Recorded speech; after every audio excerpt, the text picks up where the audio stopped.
कैसे हैं आप सब। उम्मीद है सब खैरियत से होंगे। आज की जो मेरी वीडियो है इसका मकसद ये है,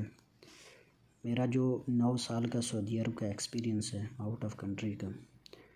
इस एक्सपीरियंस को मैं आप लोगों के साथ इसलिए शेयर करना चाह रहा हूँ कि अभी फ़्लैट्स वगैरह ओपन होने वाली हैं, कुछ हो गई हैं, कुछ हो जाएंगी।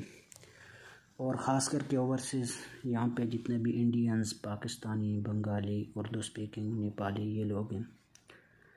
आपको एक मेरा ये मैसेज है, इसको आप पॉजिटिव लें कि सऊदी अरब में रहते हुए या दुबई में, कतर में, ओमान में, जहाँ कहीं भी हैं आप, आपके करीब में जो लोग होते हैं, बिलखुसूस आपसे जो लो वर्कर हो गए, जिनकी हैसियत मतलब कम हो आपसे, जो कम कमाते हो, जिनकी सैलरियाँ कम हो, आप उन लोगों की सपोर्ट किया करें और देखना वो हर मुश्किल वक्त में आपके साथ खड़े होंगे। ना कि अपने से जो अमीर लोग हैं या बड़े लोग होते हैं, जिनकी सैलरियाँ ज़्यादा होती हैं, जिनके घर के हालात ठीक होते हैं, उनके साथ दोस्तियाँ तल्लक एक हद तक रखना, क्योंकि जब भी मुश्किल आएगी वो आपका साथ